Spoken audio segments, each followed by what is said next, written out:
I got this mate where everything goes wrong. It does go wrong.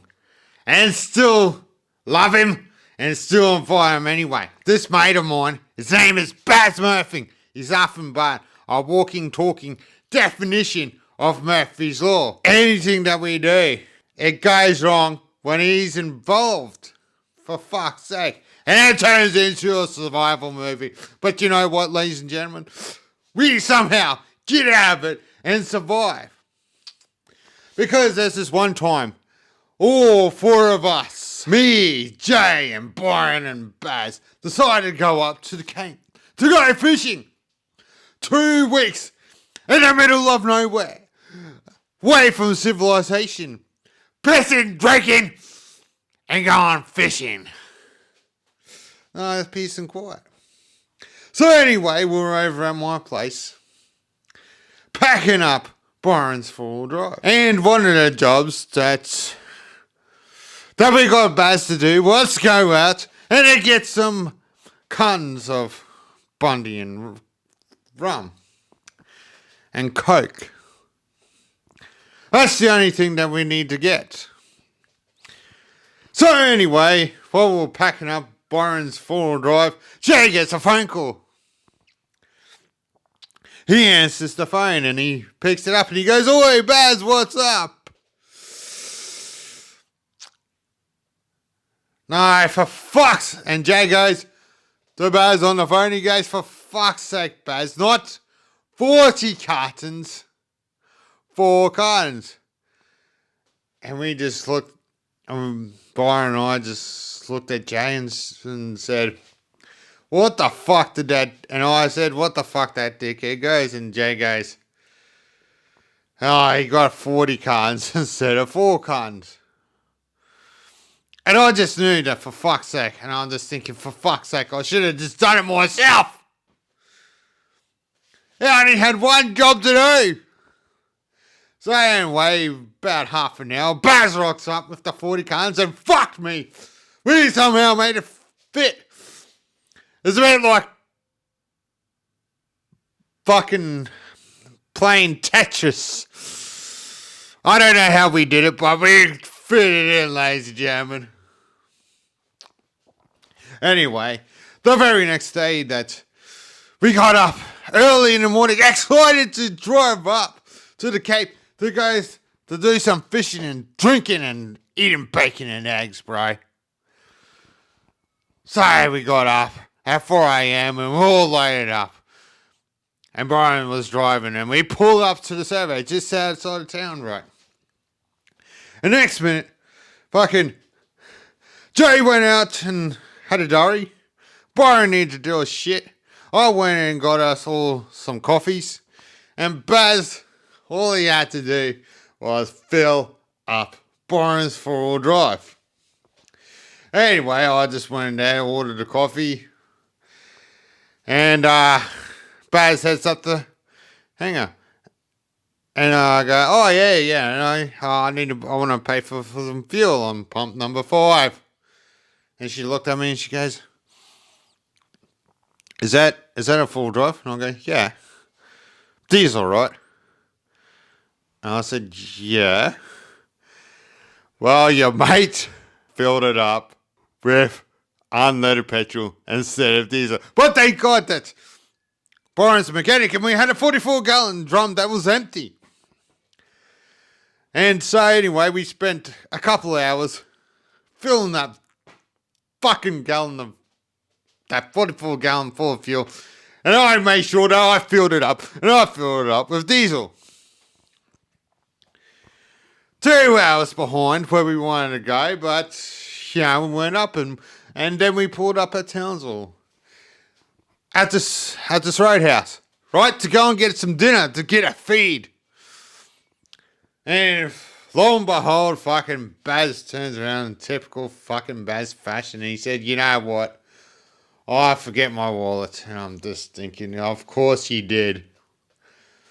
So, I paid him some dinner. I said, "Mate, you gotta pay me back." But you know what? I just stopped chasing him the money. And you know what? I just accepted it. It's just a Baz tax. I'm not worried about it anymore. Because It's been over 3 years already since we went up to that Cape. So we just end up having our dinner and fish eating up. Anyway, fucking we are so we were just driving along in the middle of the night. And then we just pulled up where, just outside Laura. That's when it comes from bitumen to dirt road. Anyway, Baz has to do, he shut himself. He got out of the car and fucking cleaned himself off in 3 ways of jeans.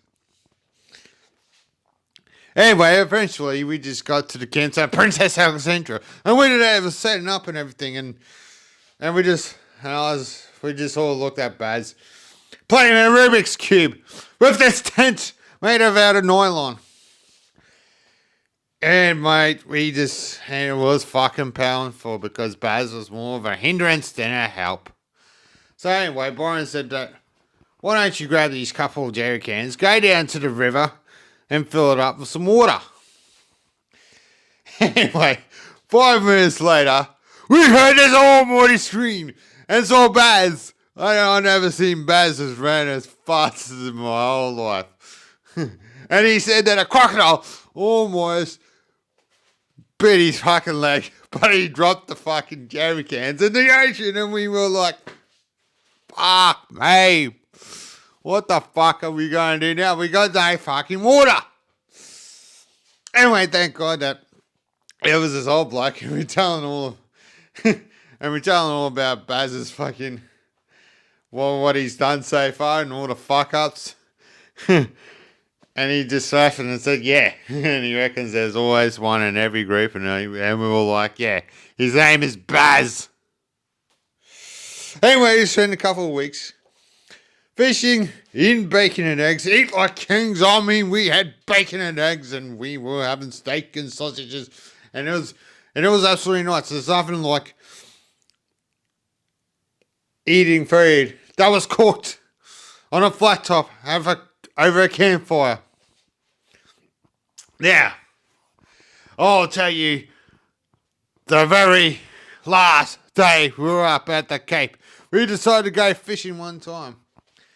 And I said to Baz, mate, why don't you just fill up the fuel tank for the boat? And Baz said, yeah, rightio, he did. Anyway, fucking we got out. We put the boat in the river. We got in, we launched out, we started, and we're about to go to the mouth. Because we got told by the soul fella that gave us that spare jerry can, there was some fucking fish right in there. Some big, massive barra, bro. And you know what? We got halfway there. We got to the mouth of the river. And then the fucking engine. And Faz is like, that's weird, isn't it? And I said, mate, did you actually really fill up the fuel tank? He goes, yeah. No. I don't know. I think so. And I just looked at him and said, mate, it's such a coincidence that your last name is Murphee. And everywhere was, and also not only that, Baz somehow lost the oars and fucking dropped the anchor in the fucking river. So we're all stranded in the middle of the ocean, and now with these big massive crocodiles swimming in the river. Fucking big ass fucking salty cunts. And fuck. And they were big as fucking Hiluxes, bro. And it was like, oh no, what the fuck we're gonna do? And one of us that we were saying that we should just sacrifice Baz and just chuck him into the river and let him get in by the crocodile. It'd be so much easier. But anyway, thank God that was this houseboat and saw us stranded in the ocean and tried to boat us and boat us on board. And everywhere we were just fishing and drinking all these houseboats with these fucking tourists there, man. And to be honest, it was one of the best days ever. And then I suppose at the end, we were thanking Buzz. Got back to our campsite, packed up, and left. But you know what? Baz is is a good bloke. We've been mates for 20 years. But yes, he's a definition, walking, talking definition of Murphy's Laws. But you know what? Looking back at least we always have a good story when Baz is involved.